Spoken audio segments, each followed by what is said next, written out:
Hello mga ka-antrep, good evening po sa ating lahat. Welcome back again to our channel. Kumusta po kayo? So, shout out po sa ating ka-antrep na RDJ Motorcycle Parts Trading sa Barangay Sulangan, Dumangas, Iloilo. Mayong kabida sa inyo tanan. Kumusta da ang bintahan?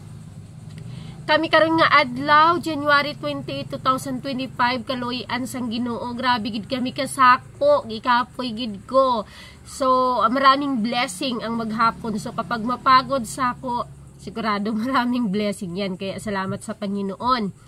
At shout out din kay Sir JMR Prankster 820.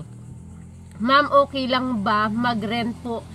Ma'am, kasi wala talaga ako mabili na lupa, ma'am, kasi sobrang mahal po. So, ano po dito, ang kanya pong tinutukoy ay gusto niya mag-start ng motor parts business and accessories or motorcycle repair shop, motorcycle parts and repair shop. Kaya lang, wala nga siyang mabiling lupa dahil napakamahal daw po at ang plano niya ay mag-rent.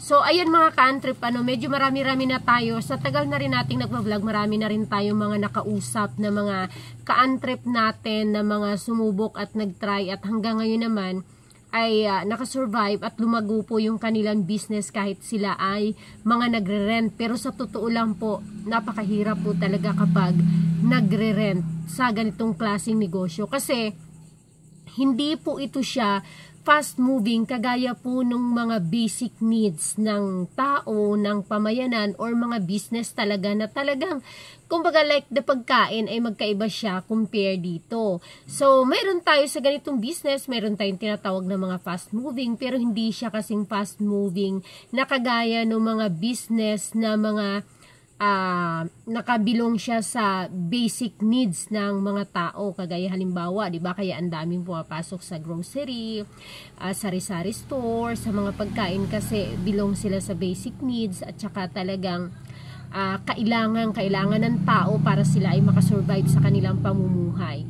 So, may i-share lang po ako sa mga ka-antrep natin na mga kumbaga gone through this or ano ba yon, went through this situation, yung mga dapat lang pong bantayan kapag alimbawa kayo ay magplano or mag-put up ng motor shop business or motor parts business. Actually may i-share din ako sa iyo kasi sa inyo kasi yung parang friend ko na rin, na customer namin before, nung nagro-rota pa kami, nagro-rolling store pa kami, ay meron sila dito sa municipality and then nag-open siya ng branch sa city. Although yung mga first 3 years niya ay mahirap talagang kasi makikipagsabayan ka sa mga naglalakihan eh. Ganun ka agad yung yung magiging first mo na ma-survive dapat. So, number 1, kapag magre-rent ka po, since nagre-rent ka, although kaakibat nito ang presyo naman ng pag-re-rent ng establishment or ng pwesto ay yung location. Kapag nagre-rent ka po, piliin mo na po yung location po na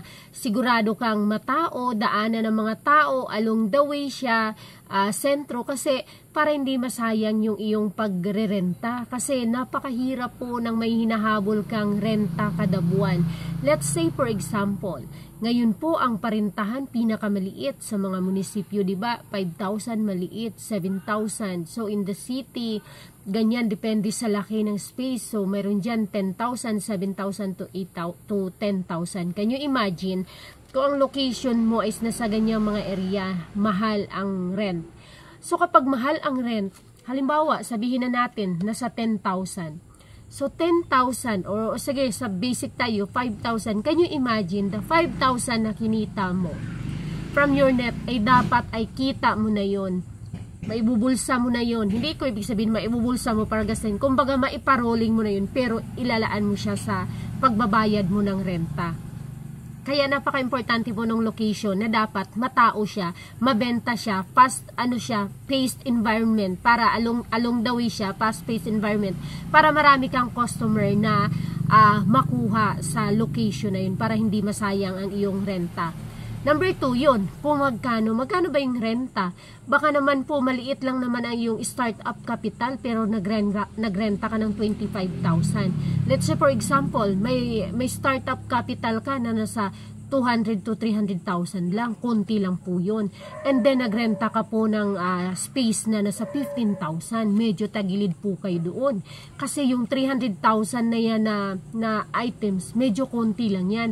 Baka po ba konti lang yung magiging available yung item dyan sa inyong shop, sa inyong store. Tapos hindi siya makasapat para yung benta niyan, hindi makasapat doon sa inyong pangrenta.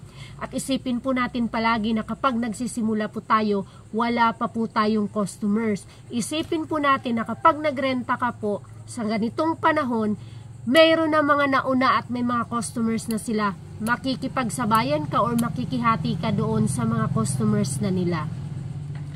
So, medyo mahirap makipagsabayan kasi kumbaga marami nang nauna, marami nang established, and I'm sure meron ng maraming malalaki na kumpleto, napuntahan na ng mga tao kasi alam nila na kapag pumunta sila dyan, meron bihirang-bihira ang wala. So doon ka po makikipagsabayan. So yung renta mo, kung masyado pong malaki, baka matalo ka po doon sa inyong inventory. So, tingnan po natin yung renta. Kapag nagsisimula po, wala pong masama na magtiis muna tayo sa maliit. Kesyong hindi pa siya konkreto, kesyong wala siyang ganito, wala siyang ganon.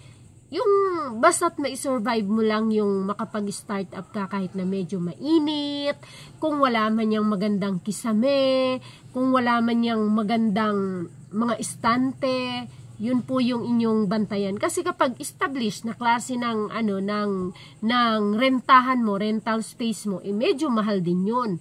Mahirap po maghabol ng renta. Number 3, yung fallback capital mo po pagdating po sa renta. Kapag nagre-renta, kagaya nga ng nabanggit ko kanina, maghahabol ka. Yun sana yung kita mo na pwede mo na ipang purchase, maiparolling mo na doon sa mga items mo. Let's say for example, mayroon kang kinita na ganitong amount this month. Maipangdagdag mo na po sana kasi yun na mga items pa. Pero since nagre-rent ka, maibabayad mo siya doon sa renta mo. Mababawasan siya.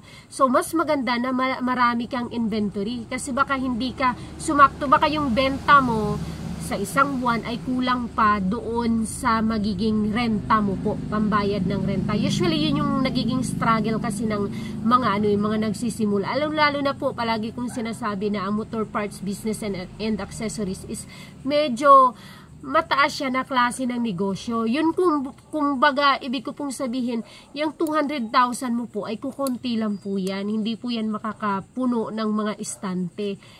Hindi siya ganun karami sa ganitong klaseng negosyo po. So, anong kailangan mo po dito pag nagre-rent ka po? Dapat at least mayroon kang 6 months na fallback pangrenta mo po na paluwal. Yung paluwal, just in case na ang benta mo, hindi ka nakakasapat para makapagbayad ng renta mo galing doon sa benta mo. Dapat meron kang mapagkunan na nakalaan talaga yun. Na kung hindi ka man sumapat sa pangrenta mo sa ganitong buwan, kahaba ng span of time ng buwan niya, ay mayroon kang mapagkunan na pampaluwal or pang-abono para doon sa renta mo. Kasi first, second, third month na wala kang naiasa mo kaagad doon sa benta mo, sa kita ng iyong shop, ang pangrenta mo at wala ka ng paluwal, malamang magsasara ka na po kaagad. Lagi po nating tatandaan na kapag tayo nag-i-start up, mangangapa pa tayo ng customers. Mangangapa pa tayo ng makikihati pa tayo sa mga customers nung meron ng customers kapag baguhan po tayo. So, yun po yung lagi nating tanda na dapat meron kayong pangpaluwal para doon sa inyong renta. Okay? And then, para doon sa inyong mga other expenses. Kasi, kuryente po yan, magbabayad ka ng kuryente. Sabihin natin, tubig maliit lang, kuryente maliit lang naman, pero at least, kailangan mo pa rin siyang laanan. Kasi kung hindi mo laanan, kahit sabihin natin na 2,000 lang yan, 1,500. 1,500 din yun, saan natin kukunin kung wala kang 1,500? So, pinaka-tip ko rin po, number 4, kapag nagre-rent, is mas maganda po talaga na may mekaniko. Kasi kapag baguhan pa lang po, at least, yung mga services na basic, ay mai-offer or matatrabaho po natin sa shop na kahit hindi muna tayo asa doon sa mga walk-in. Pero halimbawa, mga basic, yung magpapa-change oil yan madalas yan siya. So dapat mas serve natin yun. Kumbaga kung may mekaniko ka, kung wala kang mekaniko, at least ikaw mismo na shop owner, dapat alam mo yung mga ganong klaseng basic na mga services para makakatulong siya, para makakapag-paroling ka or makakakuha ka ng customer. Hindi po kasi kagaya ng mga malalaking shop na mga established na more on walk-in na lang sila kasi kumpleto sila. Halimbawa, hindi na kahit wala silang mekaniko kasi yung mga tao pag bumibili, doon talaga pumupunta kasi alam nilang kumpleto doon. Kaya nga palaging sinasabi ng mga comment, 'di ba, na bakit kukuha pang shop owner ng parte sa labor? Ang shop na yan kahit na walang magpagawa, may benta kasi nagbebenta sila, may mga walk-ins, may mga bumibili. And then at the other side of the story naman, sasabihin naman, kung walang shop, kung ako walang mekaniko ang shop, mahina din naman ang benta nila, hindi sila lalakas. So it takes two to tango, diba? Partnership yan. Pero the first one, na kahit nga walang mekaniko, kapag establish na ang shop mo at kompleto ka, may customer ka talaga kasi maraming walk-in. Even yung mga maliliit-liit na mga shop, may mga vulcanizing shop, may mga maliliit na mga repair shop, sa'yo pupunta, sa'yo bibili. Pero kung baguhan ka pa lang, I suggest talaga na ikaw na shop owner, kung wala kang makuhang mekaniko kaagad, basic dapat matutunan mo yan bago ka mag-start, like change oil, yung mga pagkabit ng cables, pagpalit ng bearing, brake shoe, brake pad, yan, kadena, sprocket, engine sprocket, chain set, yung mga ganyan dapat matutunan mo yun kasi yun ang malaking matulong sa'yo para kumbaga kumita or umusad ang iyong motor parts business and accessories or motor shop business kahit na baguhan ka pa lang dahil doon sa iyong services at doon ka makakakuha ng mga customers doon sa iyong services. So, number 5, last po na kailangan nating bantayan kapag tayo ay magre-renta, yung stocks talaga. Kagaya ng nabanggit ko kanina na kung wala tayong mekaniko, at least kumpleto ka sa iyong mga stocks, sa iyong stocks inventory kasi doon ka makakakuha ng mga customers. Kung hindi ka naman kumpleto, at least ang basic meron ka at dapat marunong ka sa basic services para makakuha ka ng customer dahil ang hirap talagang makipagsabayan sa panahon ngayon ngayon ka mag-start ng motor parts, business and accessories, tapos may mga established na doon sa lugar na pagtatayuan mo, medyo mag-struggle ka, medyo mahihirapan ka. So 2025 kakarinyuhan lang ng mga motor, ng mga businesses, 'di ba? So share ko lang sa inyo na at this wala pa natapos ang January, meron na naman tayong isang ka-antrip na halos magsara na siya. Wala nang laman yung kanyang shop, yung kanyang motor parts business and accessories dahil nahirapan siyang magpa-rolling because of the capital. Ngayon hindi na siya nabibigyan ng kanyang supplier because nga medyo late siya lagi nakakabayad sa utang niya at meron pa siya mga pending na hindi nababayaran kasi nga syempre yung benta is doon din naman nanggagaling ang lahat, like pang araw-araw nila, pang kuryente, pang tubig, yung pang araw-araw. So kumbaga nakakain lang ng pang araw-araw yung kanilang kita. To think na ang liit-liit lang ng renta nila. So yun yung mahirap. So yan po yung i-share ko sa inyo na napaka-importante kung ikaw po ay mag-start ng motor parts business and accessories or motorcycle or motor shop business ngayong 2025. Yan po yung mga tingnan po ninyong mga aspeto para po tayo ay maka-move forward doon sa pangarap po nating motor shop business and accessories. So ayan, sa susunod po yung nagre-request ng shop tour. So pagbibigyan po natin, but for now kanina sobrang busy, kahapon medyo busy ang January natin. So sa susunod na lang po yan. Thank you so much. Please comment na lang po ng gusto po ninyong pag-usapan dito sa atin pong channel. At saka pa-subscribe na rin po ng aking bagong YouTube channel, Ann Bailio Vlogs, at ang ating Facebook page na Ka-Antrip Vlogs. See you in my next video. Bye-bye!